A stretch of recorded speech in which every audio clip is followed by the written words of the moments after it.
Everyone's getting into the webinar. I'd just like to welcome everyone and just introduce myself. I'm Katie Prout and I'm a member of the events subcommittee for Stormwater Victoria, and I'll be your host for the webinar today.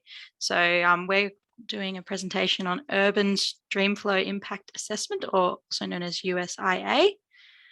So whilst everyone's coming in, I'd just like to start by acknowledging and paying our respects to the traditional custodians of the land that this webinar is based.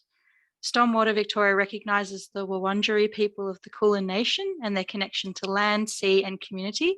And we pay our respects to the elders past, present and emerging, and extend that respect to all Aboriginal and Torres Strait Islanders who are joining us today. On behalf of the Stormwater Victoria President, I just want to thank you all for coming today as you're all trickling through, and especially to our committee for all their really hard work and dedication this past year, since it's been such difficult circumstances in particular. We've achieved a lot and we're very proud of our commitment to the industry this year, and really looking forward to seeing what the next year will bring and hopefully get us out of lockdown. If you guys don't currently receive the newsletter, The Outlet, please reach out via our website or LinkedIn so we can fill you in on any industry updates. Also, just if people were interested, our awards nominations packages should be released in the next month or so. So please keep a lookout for that. Next, we'll have our AGM coming up, and I just want to encourage all Stormies to join us on the committee for 2021-2022, and further details on how you can apply for that will be provided at the end of the webinar. Lastly, before we get into housekeeping, I just want to encourage everyone to band together and make sure all Stormies are doing well amid all the lockdowns. So yeah, please reach out to everyone you know in the industry and have a chat with everyone. Alrighty, some housekeeping before I pass it over to our speaker. Note that this session is currently being recorded. If you have any issues with the webinar, please send us a private chat message, or you can send through an email, but chat message will probably mean we can action it quicker. If you have any questions for the speaker, please feel free to put them in the Q&A panel in the Zoom toolbox below. And we should have some time at the end of the presentation for lots of questions. We'll probably allow 10 to 15 minutes or more. And we're happy to run over if there are quite a lot of questions that people want to discuss. Alrighty, I think that's pretty much everything. So today I'm joined by Jeff Feats, Dr. Jeff Feats from Streamology, who will be our keynote speaker today. Jeff, do you mind just telling us a bit about yourself and what Streamology does for the industry?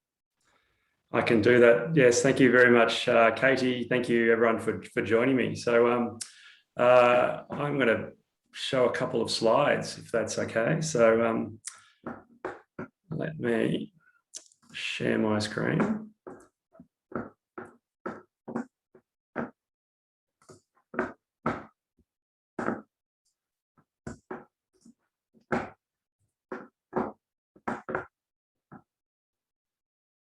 Bear with me.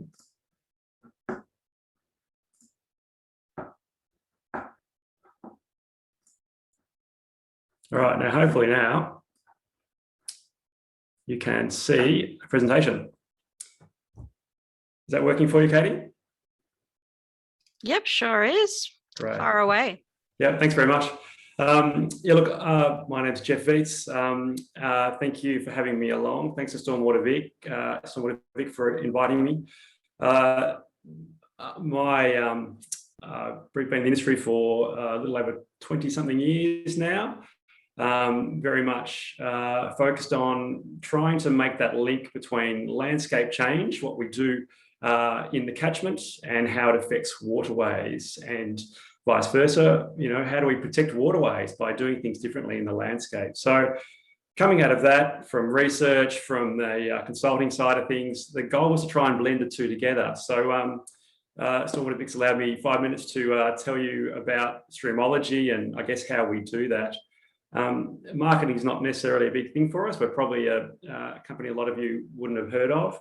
We're very much a niche company in that what we do is try and focus, I guess, on, I would say, the exciting projects, the ones that where we develop the methods or the frameworks, or we try to do the more strategic assessments, for example, trying to get the science into it so that we can make sure that we've got a really solid basis for how we do things. So we're based predominantly in Melbourne. I'm very lucky to be coming to you from Bright, unlocked. Sorry to say that for you all. It's definitely a very diverse country. I'm on the side of the Ovens River, country where many have walked, including the Doodaroa, the Waterway, and Yipmatung. And so what I'm going to do is I'm just going to quickly step through a couple of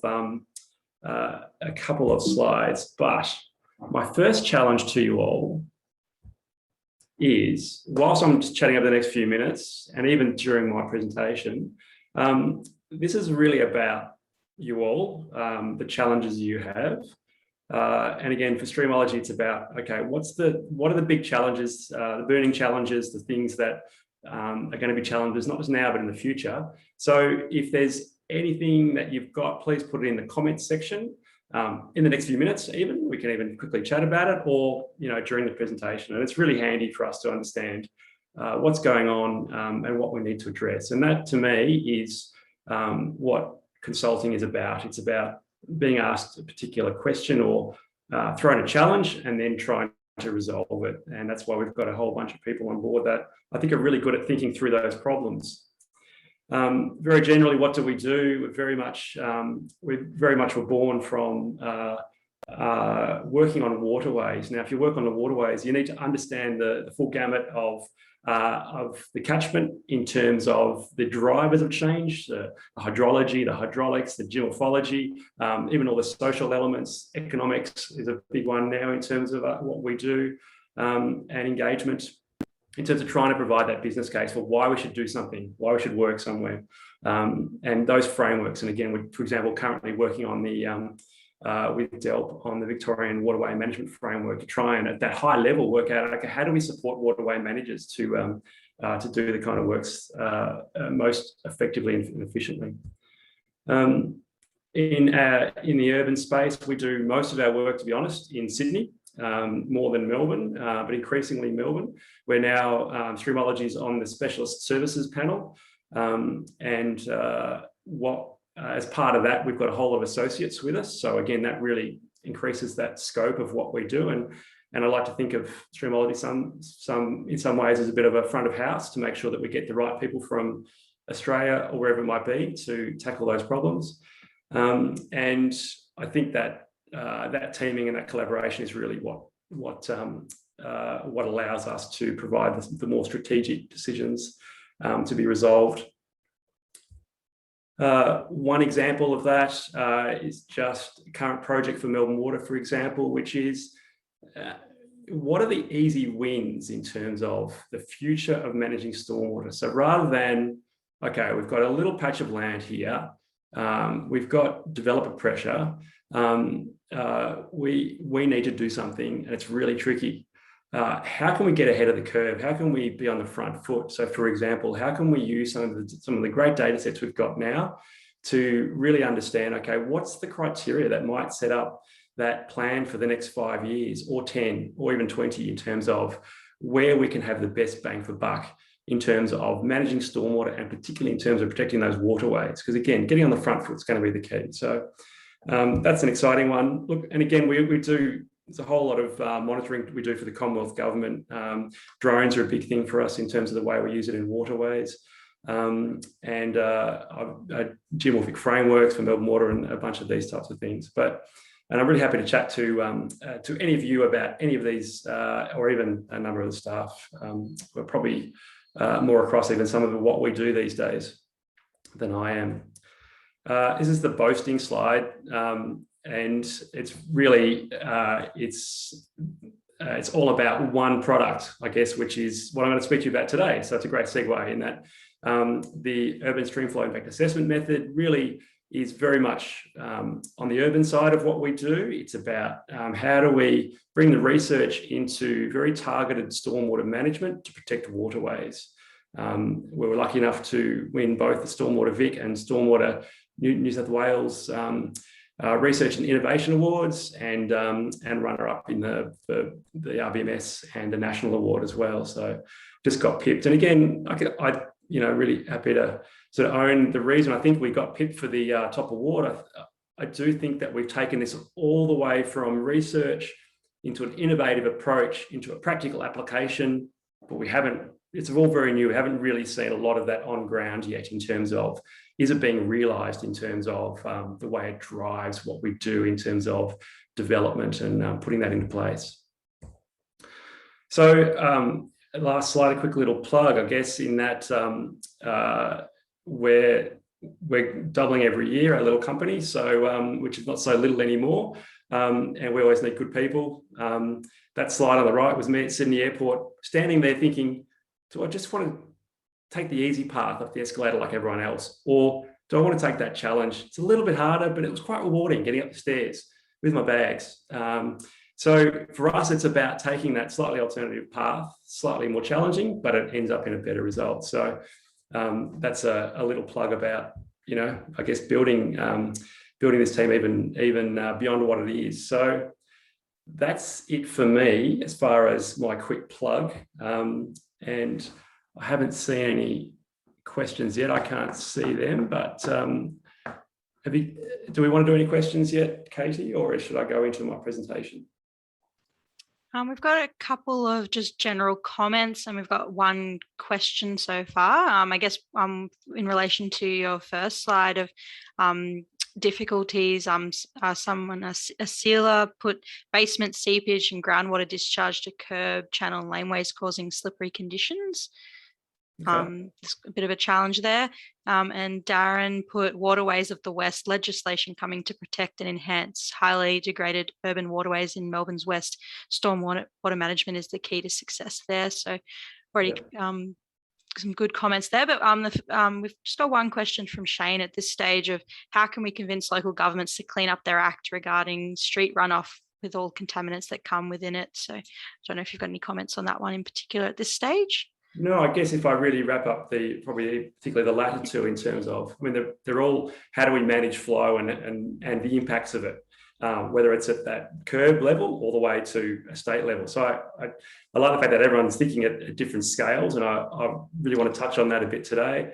I'm really hoping that some of the aspects of the USIA method, or Urban Streamflow Impact Assessment method, the rationale behind it really gets to some of those questions about how do we protect them, and how do we get the buy-in from those that matter at the decision-making level. Because again, we might think ambitious Woosud's a great idea, or we might think platypus in our urban waterways are a good idea, but we need to demonstrate why it's a value and what we can do about it. So again, I think it's great I can sort of touch on a bit of that today. So thanks for that. Keep on throwing through those challenges.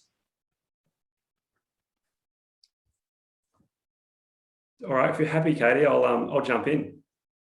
Yep, go right ahead. Great, thank you very much. Again, look, really appreciate the opportunity to talk to this. So the Urban Streamflow Impact Assessment, or USIA, was really developed probably 3.5 years ago, when streamology, I guess, was very much really trying to push the boundaries of how we manage urban waterways.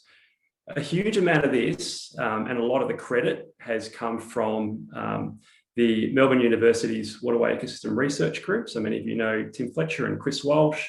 There's a lot of research, more than a decade or so, that has come out of that group. And this was a way in which Sydney Water was quite keen to capitalise on that. How do we use that in one of the most rapidly growing areas in Australia, which is Western Sydney right now? And how do we protect those waterway values? And how do we put all that great science into sort of a tangible package so that we can actually, practically address development and all that comes with it? And I've got a whole host of examples of how we're using it now towards the end. I really very much need to acknowledge Carl Tippler from CT Environmental, Carl's the ecologist working on the project, and particularly, again, acknowledge Sydney Water in terms of the sort of initiative to make this into a quite a project, and again apply it throughout Sydney. And we're using it for all purposes, right from that sort of site scale all the way up to what do we do with Sydney's water supply and the effects on the Nepean River, for example. So there's a lot going on there.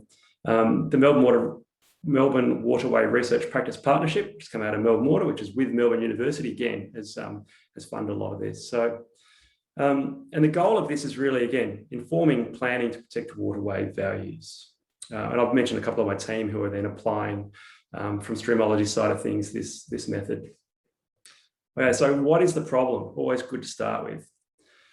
We're all well aware of how we go from not necessarily pristine catchments, but we alter the catchment through urbanisation, and that results in a change in the stream flow in the system. So that could be due to increased runoff, low evapotranspiration, reduced infiltration, sewage treatment plants, which release into the waterways. So we really change that signature of the hydrology in the waterway, so the flow regime in the waterway. We often get 10 times more flow. So we can often go, and again, these are, you'll notice that these are Sydney, Sydney examples where we really set a lot of this up. We really go from this system, which has got all of these values, to start getting into some degradation. And again, lucky enough to work with an ecologist who's quite a good artist as well. So, even just that,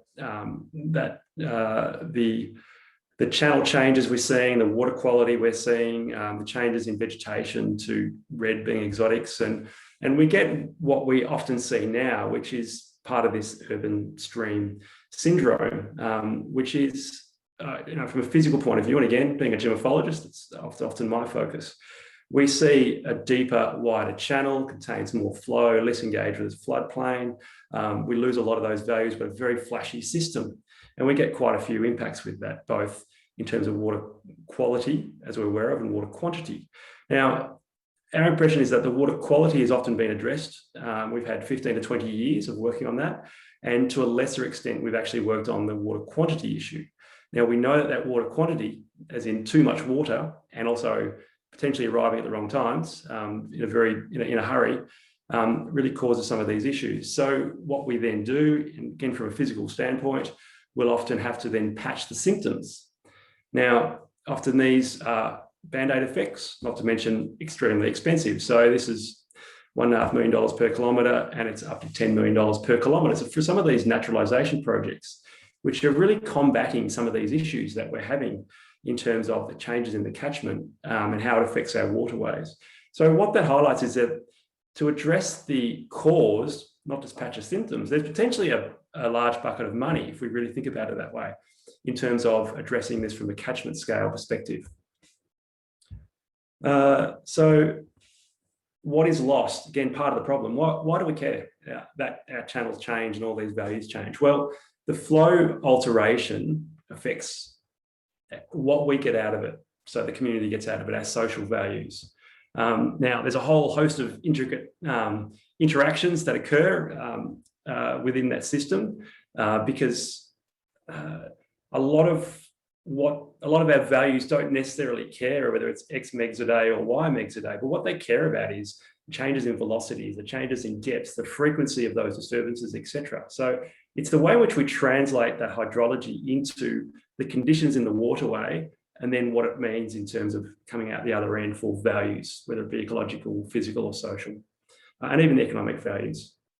Speaking of economic values, so there's obviously what we do in every part of the catchment, and it's very common throughout Australia and all these cities. They're developing up into the headwaters.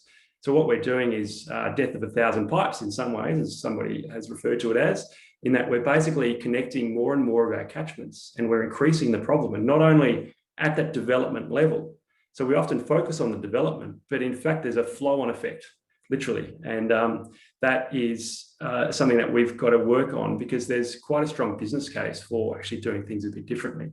but we need to inform that business case. And that is where we need to make an explicit link between what we do in the catchment and the values. So in between those are all these bits and pieces, and that's where we're going to run through this USIA process and how it works. So it's about making an explicit link. And again, Australian bass, not a big thing in Melbourne for you. Presumably, most of you are from Stormwater Vic, being state Victorian based. But it doesn't matter what your value is. So platypus, vegetation, macroinvertebrates, whatever it might be. So what we need to do is identify those values. And even we're now doing quite a bit of work with DELP as well to sort of work on what physical values do we want to maintain? So what do we care about in terms of those forms of waterways that we're sometimes losing? So what we can go through is what are the hydrologic changes or the streamflow metrics that actually make a difference to the streamflow signature that those values are related to. So a lot of this work, again, as I said, came out of the research in that there was a review, there was about 1,000 hydrologic metrics that were related to ecology. They were boiled down to about 10, and it's those 10 that we've really drawn upon. So, and when I talk about a hydrologic metric, I mean trying to characterize hydrology, the hydrographs. So for example, base flows, overbank flows, those freshers, mean annual flow, all these types of characteristics that help us think about the hydrology of a system and its pattern. And what we can do is then highlight, well, if there's a change to one of those metrics, what does that mean? Like, how does that affect something that's linked to it? So again, we need to make a link between our values and those hydrologic metrics. But what that allows us to do is develop flow controls, whether it be at catchment level or even at a site level. So even comment before about drainage from basements, you know, if that is a house scale, then we can talk about how do we want that to affect base flow. In fact, sometimes some of that leakage can actually be quite advantageous for base flow, whereas the flashiness is one of our concerns. It's not great for your footpath, though. That's another challenge. So what we're doing is essentially pulling components out of the hydrograph that we don't want. So some of you will know about the flows method, which is the regional equivalent of this, so or the rural version. So back in 2000, the flows method was all about environmental flows for waterways. Started off being below storages, below dams. What do we put back in the system from the hydrograph when we haven't got enough water? This is the opposite. We've got too much water. What do we need to take out? So this allows us to work out what are the components that are doing damage and what can we take out of the system. There's a whole host of bits and pieces, but ultimately there's 3 stages. Understand the site you've got in terms of what are the characteristics and particularly what kind of flow data you've got. Flow data is very handy. This is definitely highlighting that sometimes our monitoring of flows is not there in some of these newer catchments. And even though we can model flows off these catchments, we also need to be able to verify some of those models. So that's advantageous. The stage 2 is really about bringing in the hydrology, bringing in those ecological values, bringing in a geomorphic assessment, and making the link through hydraulics. So again, it's not the discharge that necessarily matters. It's the way in which it's translated into velocities, depths, overbank flows, all those types of things that helps us link it to values. It's very much an expert advice approach in that there is some interpretation required. It's not a black box. We don't plug in values and suddenly out pops the answer at the other end. So we need people to understand those elements of values, such as particularly vegetation, physical form, and hydrology. And what that allows us to do is produce some quite tangible products which help us to characterize the hydrology and understand what elements we want to take out of the system. And I'll highlight particularly those now. And this is a horrendogram. So it's probably going to be really fuzzy on your screen, and it's fuzzy on the biggest of screens, to be honest. But what it highlights, if we take a step back from it, not try and look at too much detail, is that nature is complex, hydrology is complex, linking the two together is complex, but it's fairly straightforward in some ways. So very much in Sydney, there is an overarching impetus for swimmable rivers by 2050. So that drives a lot of what happens in Western Sydney at the moment. And as much as that's not ecologically based, it's really quite handy for us, because if you think about swimmable waterways, and we spent a whole workshop talking about what does that look like, you need to think about water quality. You need to think about the flashiness of flows in the waterway. You want some overhead canopy cover, so you can't have your channel blowing out and all the trees falling in. You need to have accessible waterways, so not necessarily steep banks. So there's all these characteristics that relate to the conditions in the waterway. We can then relate that to hydrology. So that's one social value that we can link to hydrology. Now, we can do the same for, let me take that off. We can do the same for the second column, which is all of the ecological values. So, and we can actually link a lot of those ecological values to social values as well. Now, we don't need to. This does not need to be just driven by social values, but it helps sometimes the business case. And what we need to do for those social and ecological values is work out, what do they care about? And so I'm going to pick out an odd one here, the southern Myotis, so bat. There's a massive bat watching fraternity in Western Sydney. I never would have thought. And I also wasn't aware how much those microbats were related to waterway condition. So there's the canopy cover, there's the temperature of the waterway, there's the food availability, those types of things. Now, all those elements we can then relate to particular conditions in the waterway. And there are some more tangible ones as well. And you can do the same. We've done the same for Melbourne Water and other projects in terms of what do platypus need, what do macroinvertebrates need, and work out what are the key physical, hydrologic, and I guess geomorphic elements that relate to these.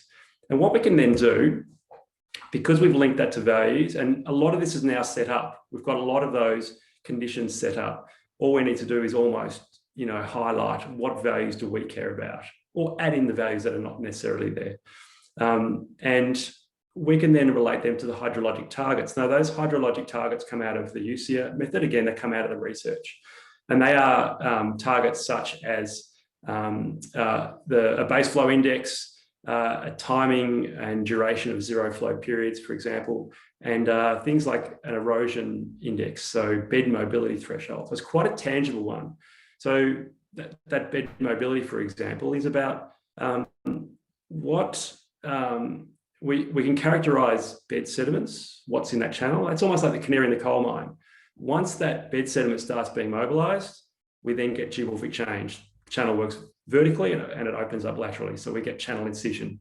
So we can use that as let's try and get a threshold below that, or hit our hydrology targets below that threshold, so we don't start the process of channel incision and blowing out our channel. And in the same way, we can do it with things like engaging floodplains, because as soon as we start to alter that, we change the vegetation types, particularly towards exotics, as they're seeing in Sydney.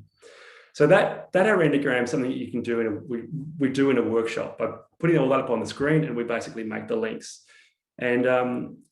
And it comes into play later on, and I'll show you how it then comes into the system. So again, a much simpler version of it is really, and this is flipping it around, is that we've got hydraulic metrics that characterize our streamflow runoff our catchment.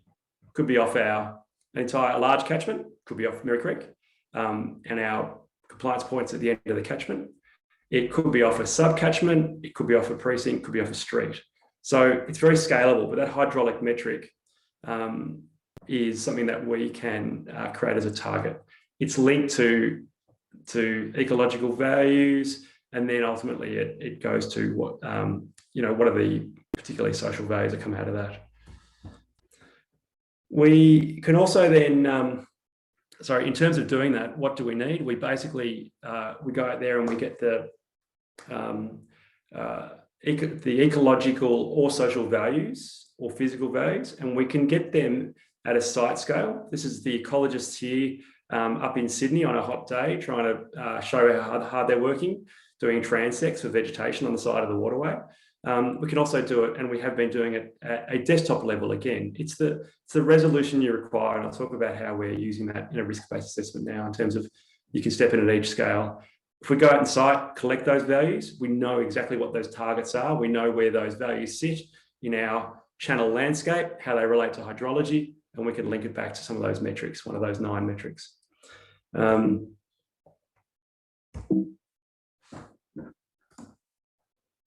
So how do we then relate to flow values? So we use, and again, this is at the most detailed level of using USIA. We relate that flow, we translate it into those conditions that matter. And an example here is, again, being a geomorphologist, jump into we can quite readily assess bed sediments, get a median diameter value. We can relate that to shear stress, which is just how much effort does it require flow to move those sediments. And we can then translate that to a discharge. And we can relate that to our bed erosion threshold. Are we sitting above or below it with our conditions? And one of the products we get out of this is basically for each of those metrics and our hydrologic scenarios, and I haven't talked about our hydrologic scenarios yet, but I'll talk about metrics first. So metrics being, so mean annual flow is an important one, but to be honest, it's not necessarily what characterises the signature of our flow regime changes off catchments now. Yes, we're getting 5 to 10 times more water coming off our catchments, but it's often the way in which it's delivered that's the problem. Our zero flows are very important because, again, if we're seeing less infiltration, we're seeing less provision of that base flow. And so we can look at the changes in the number of days we're getting, say, cease to flows or very low flows. Our base flows, again, a base flow index, very similar type of metric. Our freshers have been defined as 3 times the median diameter, the median flow. And so that's come from the literature. And we've got our erosion thresholds, which we can, again, relate quite readily to the Streamflow. So the other one is floodplain engagement, and we're seeing quite a change in our in the way that occurs. And again, there's quite a bit of there's quite a few nuances in that our channel's changing and that it's deepening and widening. So it's got a greater capacity, but we're getting more water coming down and it's flashier. So we've got sometimes some differences in the way in which our floodplains are being inundated by in terms of is the frequency increasing or decreasing, and we can characterize that. The scenarios are really important. Scenarios are so many of you have used music, for example, or source. There's various ways to model the hydrology in terms of runoff from a catchment. And so what we can do is we can look at future scenarios. A lot of our catchments have them now. In Sydney, they've gone pretty hard in developing some of these future scenarios. There is something along the lines of 50 scenarios now that we can do. Now that's too many. Again, it's too much for our little brain. So what we're trying to do is which ones matter. So we can add in different levels of urbanization. So is it low, medium, or high density? Is it ambitious, WUSUD, or not? You know, have we got a wastewater treatment plant discharging flows during the low flow period? So all of these elements, and then we can create a daily flow hydrology. And so what we can do is we can then check those metrics against each of those flow scenarios. And what we get out of that is this traffic light table. And so for each of those flow scenarios, so our baseline, we get green because that is our baseline. They're all of those metrics are achieved.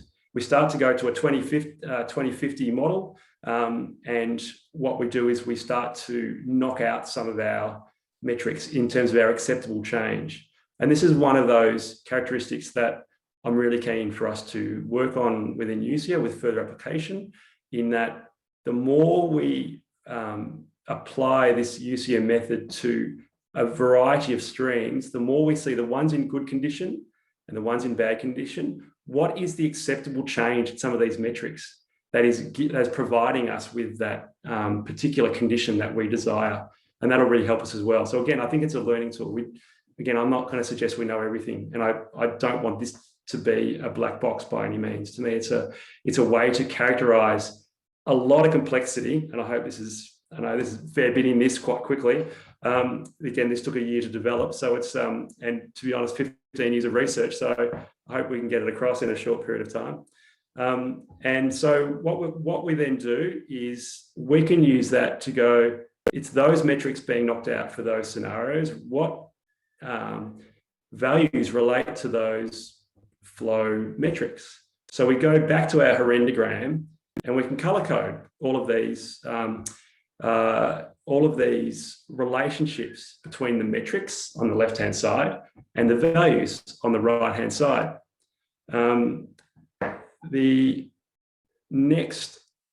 So that basically allows us to really make that link. So again, I use the example of the southern myotis, the microbat. I find it an interesting one. I didn't know much about it to start with. I learned a lot from our ecologist Carl and his crew. And so erosion and sediment control is an issue for southern myotis because of the way it changes habitat, and we can link that to the bed mobility threshold. And that's one of the linkages. So I'm going to step out of that. Again, there's a fair bit in that, and I don't want to confuse it too much, but I guess those two products are really, what are those linkages and what's lost? And then secondly, what metrics become our targets?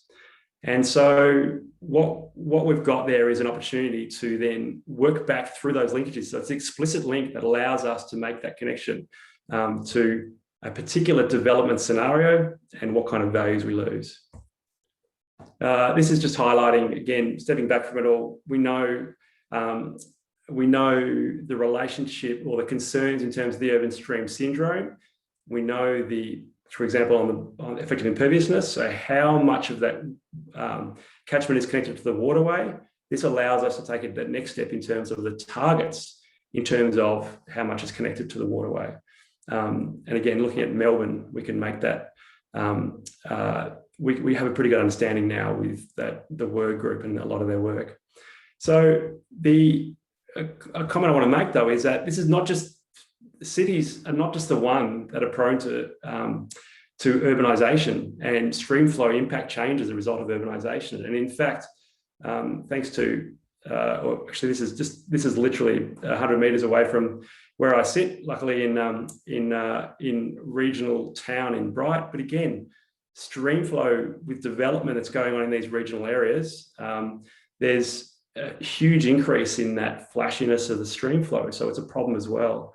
Thanks to Ian Rutherford for this image, which is basically the urban area of Victoria. And we can see that there's all these little patches around Victoria. And in fact, Ian's assessment of this was that there's actually slightly more urban area combined in Victoria than there is in Melbourne alone. So we need to think about this outside just our cities. And in particular, because a lot of that urbanisation is actually occurring in the headwaters. So the effects of effective imperviousness is actually occurring in a very small catchment. So it's quite a dominant consideration. So it's something that we have chatted to some authorities about, and it's something that we need to sort of do a bit better on at some point. And again, regional urbanisation is going to be a big ticket item in the future, particularly with current constraints. Let me move to. So again, a big ticket sort of step back.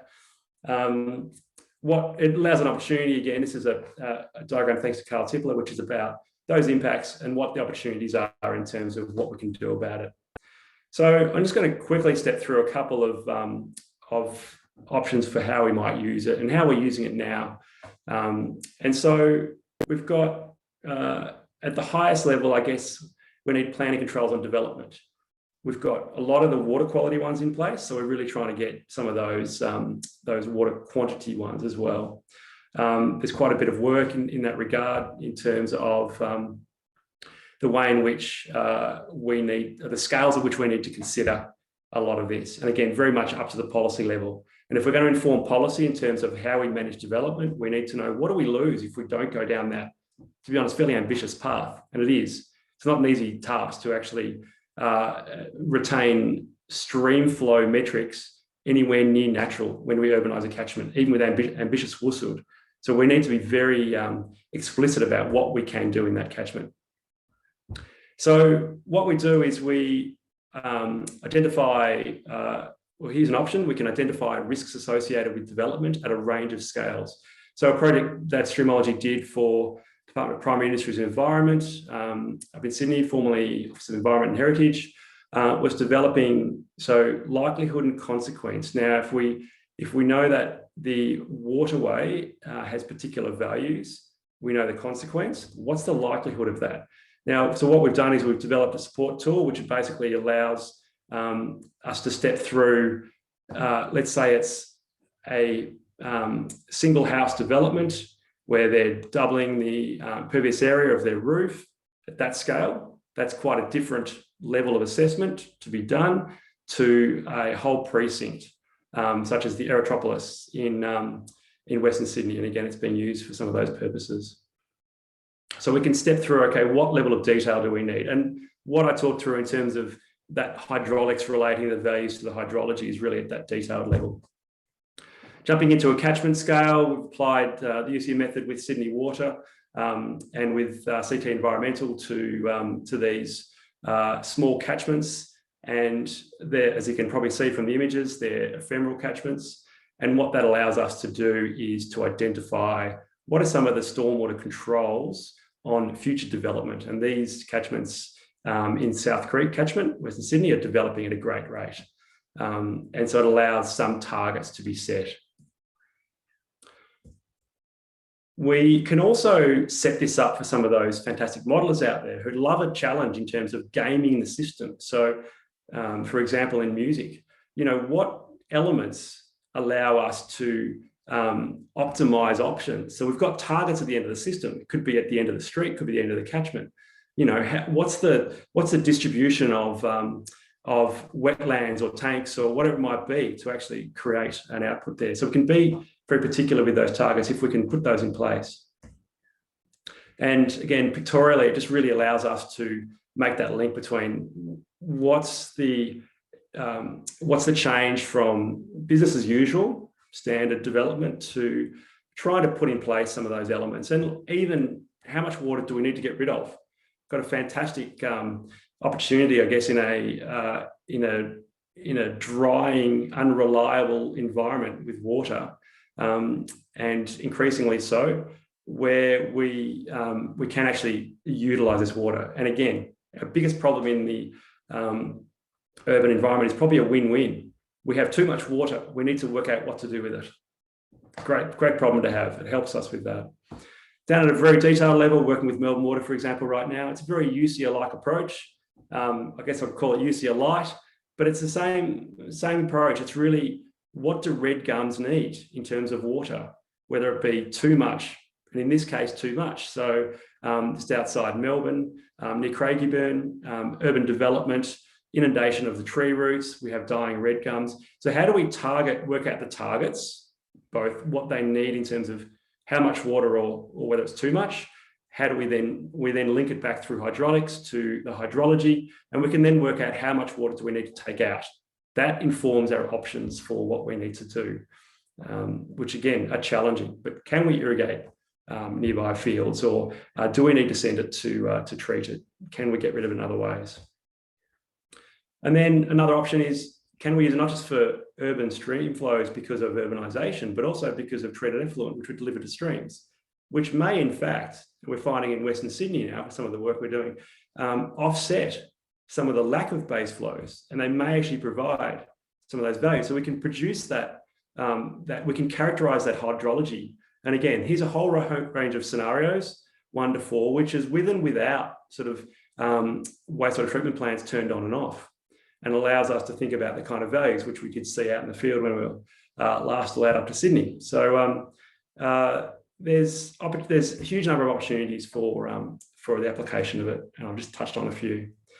So just to finish up with the time we've got left here and any questions, very briefly, it's, the method is a strategic way to make that link, to be quite targeted with what we want to protect in waterways and what we do in the catchment. I feel like it's putting the science into action. It's applicable to a whole range of scales of interest. It assists quite targeted planning.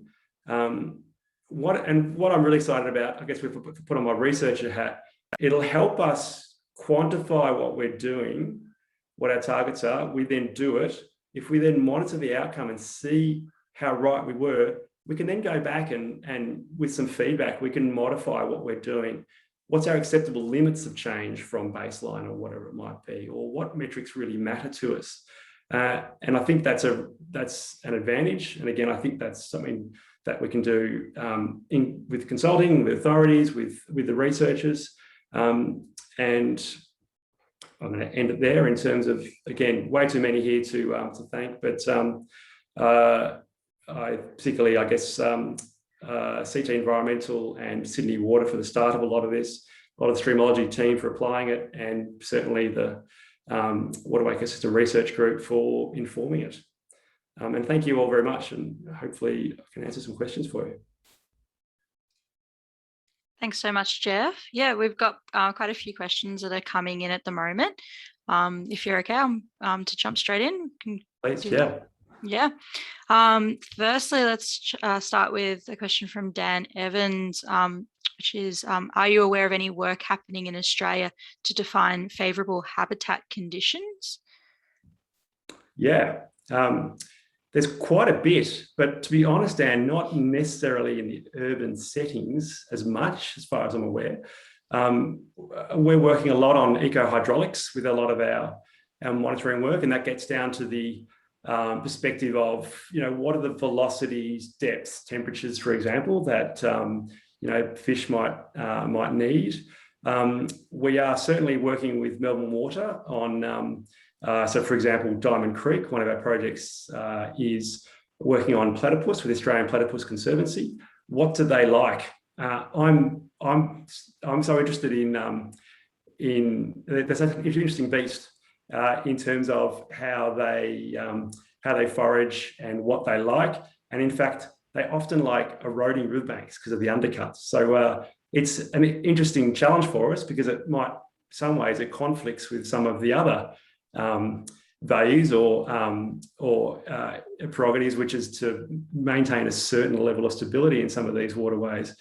There's the conceptual models we developed with Melbourne Water, which was really refining some that were already out there, but it was getting down to the brass tacks of, again, what are the substrates that fish, bugs, plants, platypus like? And that was working very closely with Melbourne Water on it. Lots of bits and pieces, I guess, getting out in the field and measuring it. We've just developed a field protocol for how to measure physical form. We still need to probably take that to the level of, okay, are we seeing in these what we think is desirable physical forms and hydraulic conditions, are we seeing the fish, plants and bugs? So that's going to be part of the MERI framework for the Healthy Waterway Strategy, is really making those linkages. And again, the Waterway Ecosystem Research Group is doing a lot of work in that realm as well. Yeah, that sounds great. Yeah, Dan says it'd be good to have some sort of lookup table for species, and they've sort of done a bit of that with the EU Water Directive Framework program. So interesting to see if we can develop those sort of things more here in Australia. Our next question is from Michael Mag. He says, you mentioned that the mean annual runoff volume is not a great metric. What are your thoughts on the new EPA's Vic Urban Stormwater Management Guidance?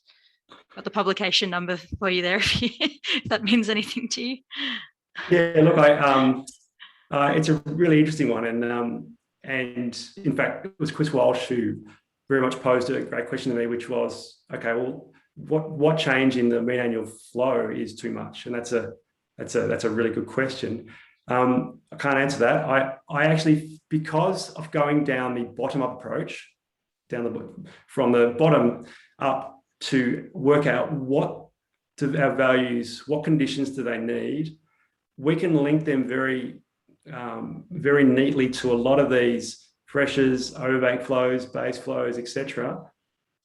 It's a real struggle to link it to mean annual flow because you know, you can deliver all your flow in 3 months. It's very different to I don't find the mean annual flow very useful. So look, to be honest, I think there's better metrics that we can probably go down the path of. It doesn't mean that it would be nice to have some of those broader metrics in terms of mean annual flow as a first cut. And I think this has got to be quite hierarchical in that we, and there's also the proportion of impervious area controls that is now in place as well, you know, as a target. So I think we need to do that at that level, but where we've got values that are too great and we need to make explicit links, we have to go into characteristics of the hydrograph instead. And look, I'll just end on that too. Sorry, I won't end on that question, sort of wrapping those the last two questions together. We're also just been chatting to Melbourne University about actually making this into a tangible tool, because again, at the moment it's a spreadsheet model.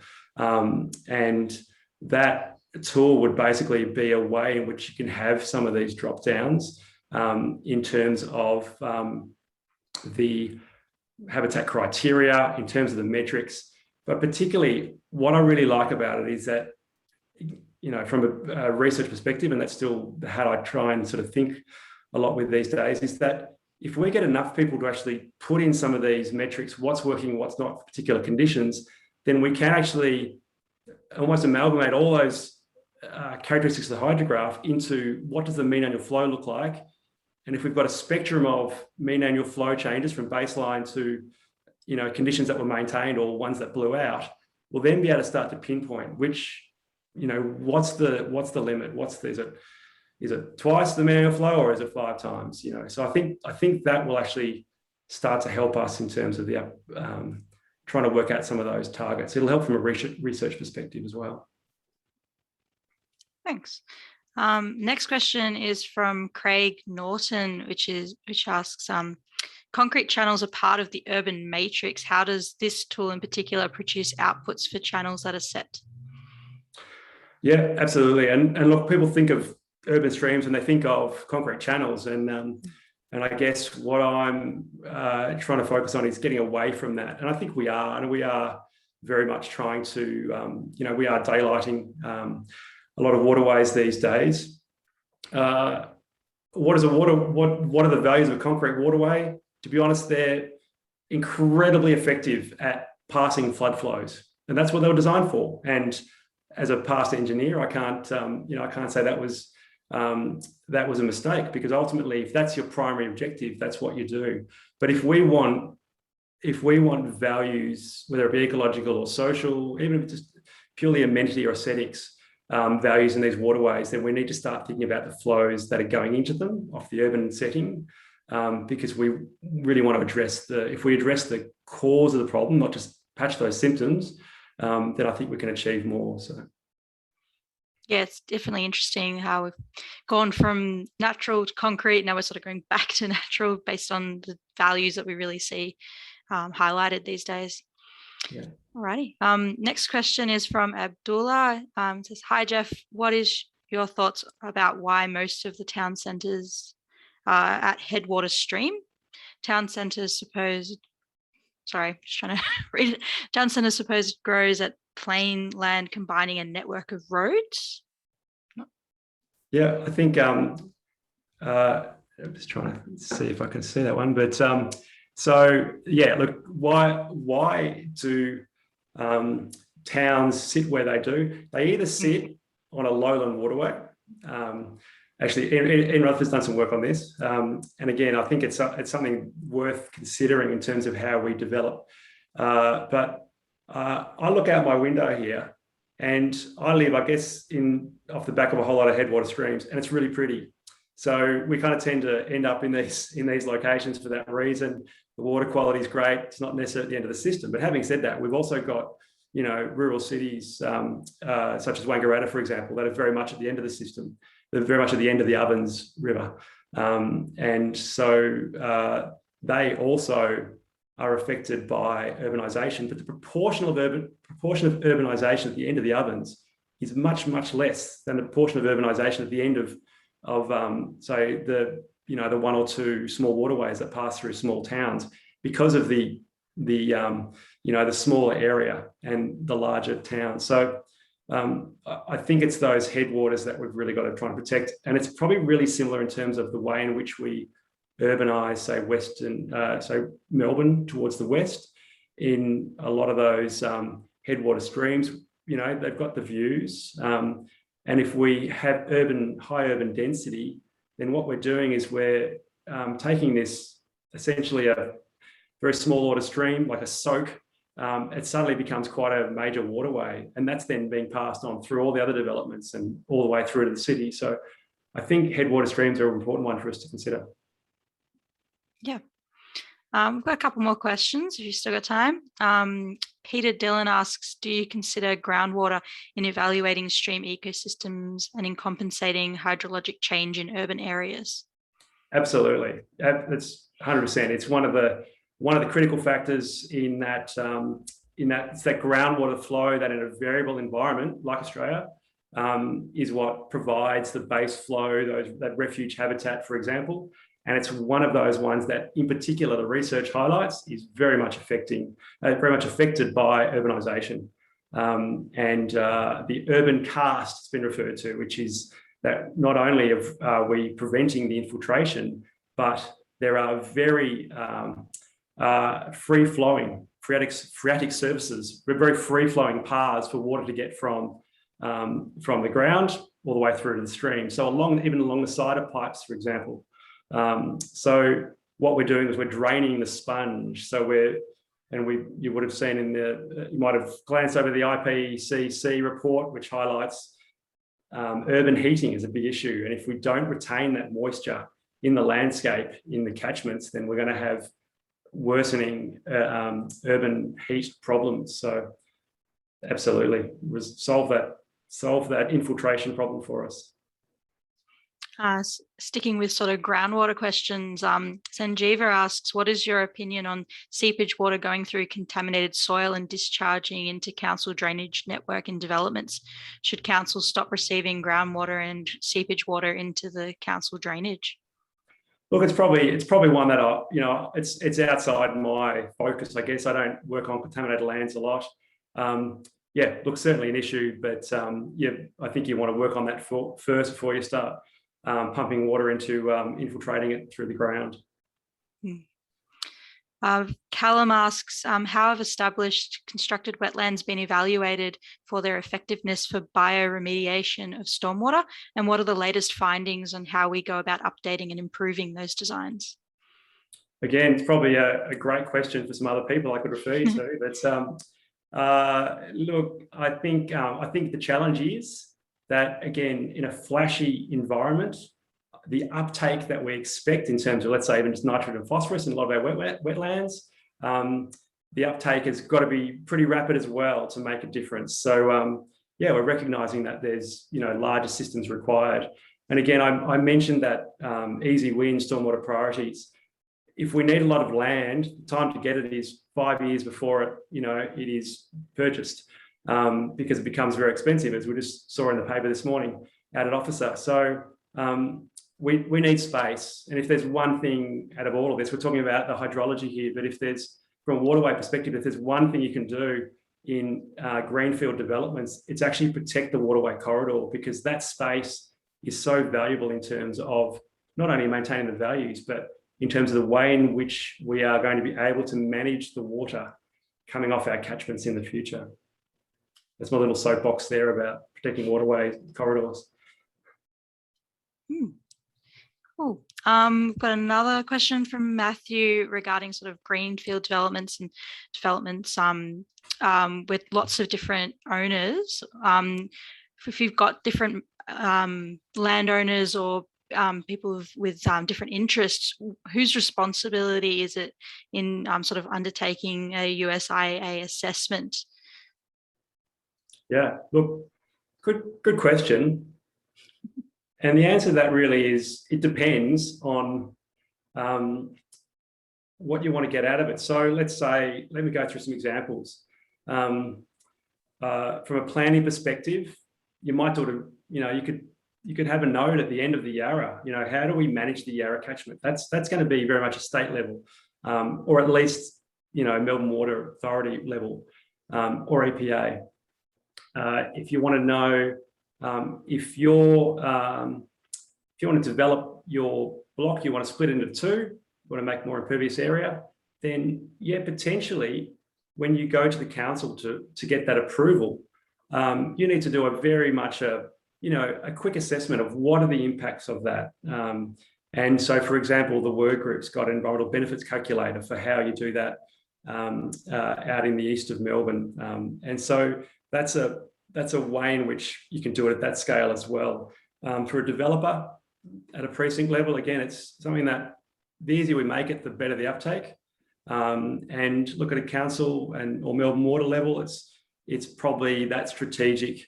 If we want to inform and guide planning, we need to provide some targets. And so if we set that up, and the earlier we set that up, and again, probably the west of Melbourne's probably a great example right now, where if we set that up for some of those catchments as they're being developed, then we can be quite specific with the targets in terms of whether it's by developer patch, or whether it's at the end of a catchment. And we can work out then, I guess, in a more informed way, define some of that modelling that needs to go ahead, which we do anyway in terms of the hydrology and what runoff is going to how runoff is going to change from our catchment. So a lot of the tools are already there in terms of what we're doing. It's just a matter of making that explicit link to the values, and I guess that's why the USIA method sort of does that explicit link. Alrighty, well, thanks, Jeff. I think we're at time, unless you want. I've got time to answer one more question. Totally up to you, if you like. I see a few coming through now, so yeah. Yeah, maybe we should wrap it up. We're already at times, and we've got to do some closing remarks. But yeah, if for these last remaining couple of questions, maybe we'll get you to write up a response, and we can upload those along with the webinar recording today. Just because I don't want to hold people up. Yeah, I'm very happy to do that, and even get in touch with me directly if you like, or through Stormwater Vic. But happy to chat. And thank you for the opportunity, and thank you for listening to everyone. So. Yeah, thanks, Jeff. If anyone has any further questions for Jeff, the email and phone number are provided with the presentation, so feel free to get in contact directly. Just to wrap up, as I said before, we're holding the annual general meeting for Stormwater Victoria on the 31st of August, and we'd really love it if people put in their nominations by Tuesday next week if they want to get involved in the Stormwater Vic committee next year. Details are in the link down below. This Monday as well, the 16th of August at 1 p.m, Clearwater are hosting a Zoom session on city climate resilience through mapping interdependencies and understanding community impacts with speakers from Melbourne Water, Sydney Water and City of Melbourne. So please come along to that on Monday. There's also the Frank Sydney conference coming up in November, and we're also hoping to host another webinar series in September. And if lockdowns permitting, we can host another in-person or stormwater drinks type events before Christmas. As usual, please fill in the survey regarding the webinar, and on behalf of everyone here, a big thanks to Jeff for presenting today. And really interesting hearing about the Streamology's work throughout Sydney, and hopefully more work across Melbourne. Thanks so much, Jeff.